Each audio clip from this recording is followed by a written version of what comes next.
और ये जहां पर एक तरफ आप देखो दुनिया की पूरी दुनिया की निगाह जो है वर्साए में हो रही ईरान और यूएस की शांति वार्ता पे थी, जी समिट पर लगा हुआ था, मतलब कि जी समिट और इनकी शांति वार्ता पे। वहीं दूसरी तरफ यूक्रेन ने रूस के सबसे सुरक्षित किले यानी मॉस्को पर इतिहास का सबसे भीषण विनाशकारी ड्रोन हमला किया है।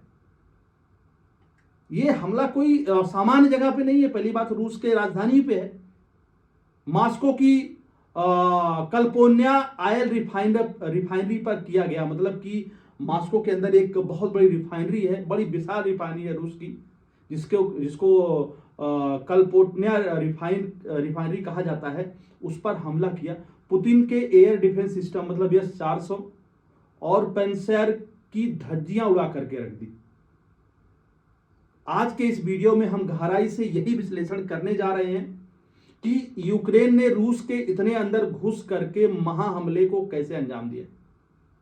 भाई देखो, लोग बातें कर रहे थे ईरान की, लोग बातें कर रहे थे यूएस और ईरान के शांति वार्ता की, G7 समिट की, लेकिन वहीं पर व्लादिमीर जेलेंस्की ने सोचा कि भैया हमको हमारे बारे में तो कोई बात ही नहीं कर रहा है। अमेरिका जो हमारे पीछे पहले खड़ा था, अब तो एक बार भी फूटी आंख मेरे बारे में बात नहीं कर रहा है।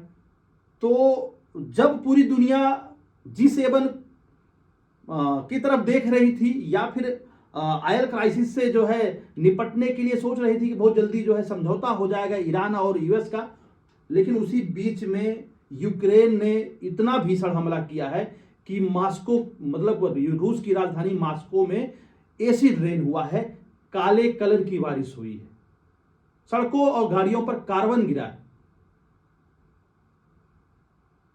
तो ये हमला कैसे किया उसी की बात करने जा रहे हैं।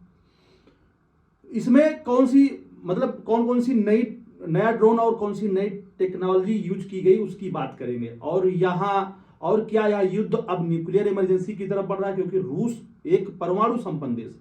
दुनिया में अगर परमाणु संपन्नता की बात करूं तो सेकंड नंबर पे रूस है। सबसे ज्यादा वार हेड जो है रूस के पास में है। तो अब क्या संकट वाकई में परमाणु युद्ध का आ रहा है, हिसाब से उनकी राजधानी पे अटैक किया गया है यूक्रेन के द्वारा, तो हमें लगता है कि यह संकट जो है ये गहरा सकता है।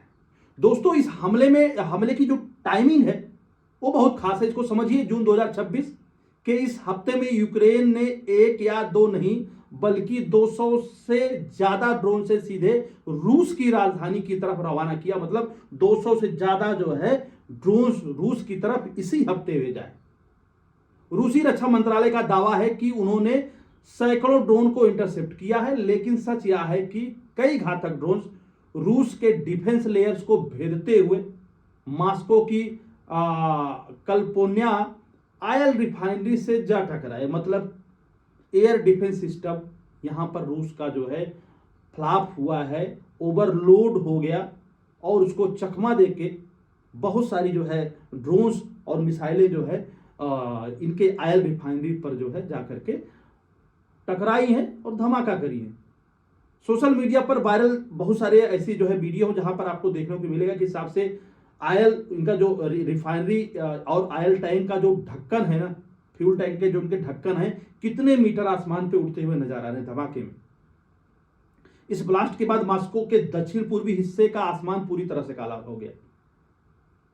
रिफाइनरी से उड़ी इस भारी भरकम कालिक और हाइड्रोकार्बन की वजह से आसपास के इलाकों में जैसे बालासिखा में ब्लैक रेन दर्ज की गई है। लोगों की गाड़ियां और घर सड़कें पूरी तरह से काले आयली लेयर से ढक गई हैं। यह हमला इतना रणनीतिक था जिसका अंदाजा आप इस बात से लगाइए कि रिफाइनरी अकेले पूरे मॉस्को क्षेत्र की 40%, ये बहुत बड़ी लार्ज रिफाइनरी है, बहुत बड़ी प्रोडक्टिव रिफाइनरी है रूस के लिए। ये 40% पेट्रोल और 50% डीजल की सप्लाई अकेले करता है। इस हमले में मॉस्को के सभी बड़े एयरपोर्ट जो है की उड़ानें ठप हो गई हैं। ये बड़ी खबर है, ये बड़ी खबर है। मतलब उनकी बड़ी रिफाइनरी को जिस हिसाब जेलेंस्की ने निशाना बनाया है, इसका जो परिणाम है आने वाले समय बहुत भयावह हो सकता है। इसी की बात कर रहे हैं, क्योंकि इन दिनों में अमेरिका बिल्कुल साथ जो है छोड़ चुका है, और G7 में जिस तरह से मीटिंग चल रही थी और ये अटैक किया गया और सारे यूए देश जो है सपोर्ट कर रहे हैं यूक्रेन को, तो ये मैसेज क्लियर हो गया है कि अब अमेरिका अगर साथ नहीं दे रहा है तो यूक्रेन को रूस के खिलाफ भरपूर साथ जो है यूरोपियन यूनियन से मिल रहा है। अब सबसे बड़ी तकनीकी सवाल यह उठता है कि जिस मास्को को दुनिया जो है, दुनिया के सबसे घने और आधुनिक एयर डिफेंस, मतलब इनका जो नेटवर्क है बहुत सघन है मास्को में, जैसे S-400, S-500 और जो है पेंसर, इनकी जो मिसाइल है, मिसाइलों का जो नेटवर्क है, एंटी एयर मिसाइल का जो नेटवर्क है, वो कैसे जो है फेल हो गया, यूक्रेन यहां तक कैसे पहुंचा, क्या रूस की सुरक्षा कवच पूरी तरह से ढह चुकी है, या फिर यूक्रेन इसको चकमा देने में कामयाब हो गया, कुछ ऐसी टेक्नोलॉजी उनके हाथ में लगी है जिससे जो है रूस को यूक्रेन जो है इस हिसाब से डिजास्टर पहुंचा रहा है। डिफेंस एक्सपर्ट और ग्राउंड रिपोर्ट के मुताबिक यूक्रेन ने इस बार पारंपरिक प्रोपेलर वाले धीमे ड्रोन का इस्तेमाल नहीं किया है। जो धीमे इनके ड्रोन्स होते हैं उसका इस्तेमाल इस बार यूक्रेन नहीं किया है।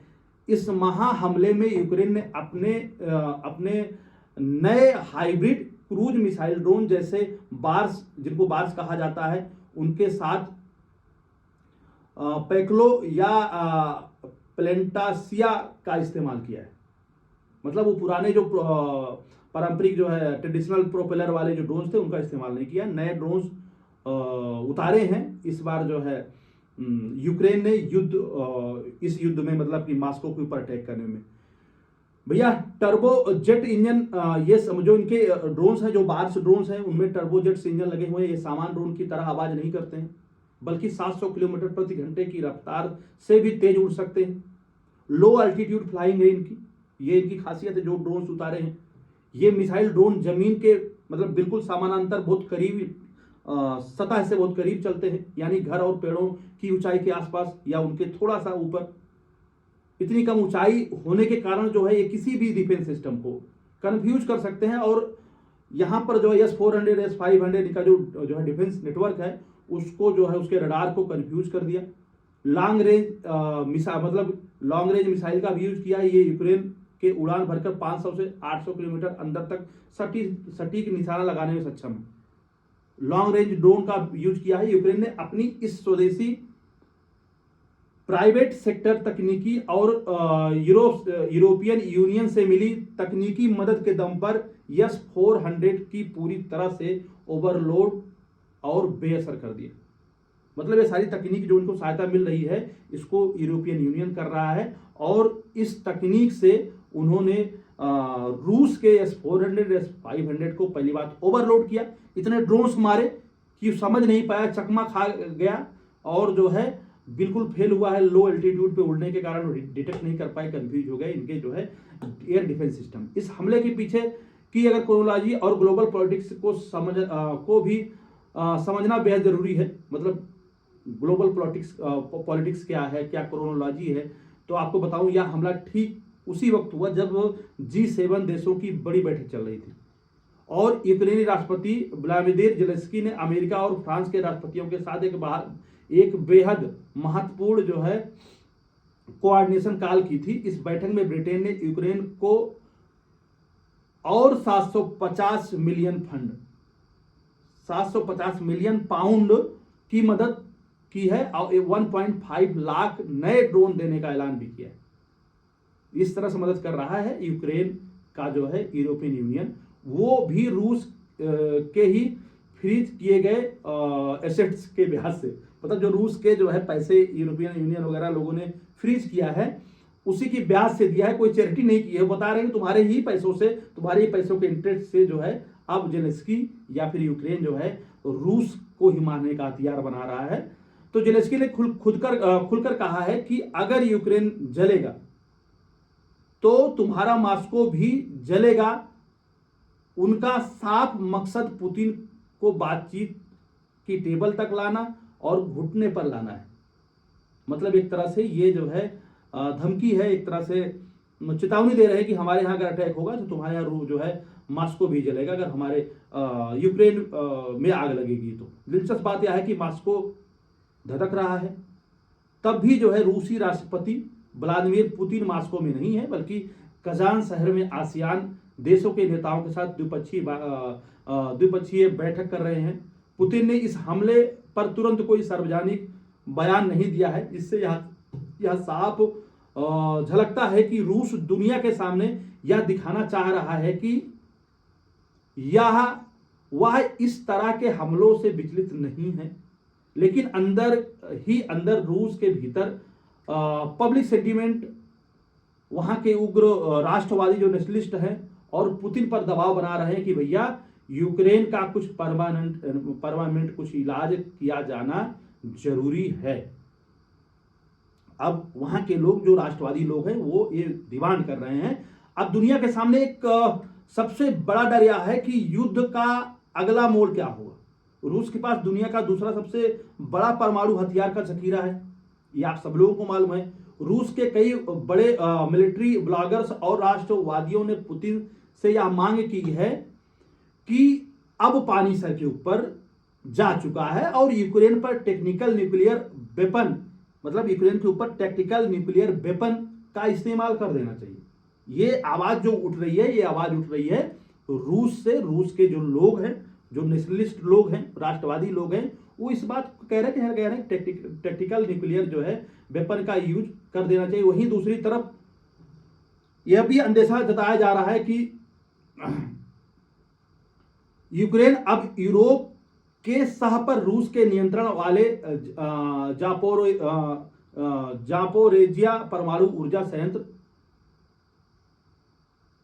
को निशाना बना सकता है। जो रूस ने जो है यूरोप के जो है जो परमाणु संयंत्र पर जो है कब्जा कर रखा है, उसको भी निशाना बना सकता है। यूरोप के कुछ नेता जैसे यूरोपियन संघ, जो ईयू के अधिकारी बैकडोर से रूस से शांति वार्ता करने की कोशिश कर रहे हैं, मतलब टेबल पर लाने की कोशिश कर रहे हैं। लेकिन यूक्रेन की इस बड़ी बढ़त के बाद अब यूरोप को लग रहा है कि रूस बैकफुट पर आ जाएगा, इसलिए वो युद्ध को और हवा दे रहे हैं। लेकिन यह खेल बेहद खतरनाक भी हो सकता है। अगर रूस ने अपनी संप्रभुता पर इस तरह के सीधे हमले के जवाब में अपनी न्यूक्लियर डॉक्ट्रिन को एक्टिव कर दिया तो तबाही सिर्फ यूक्रेन तक सीमित नहीं रहेगी।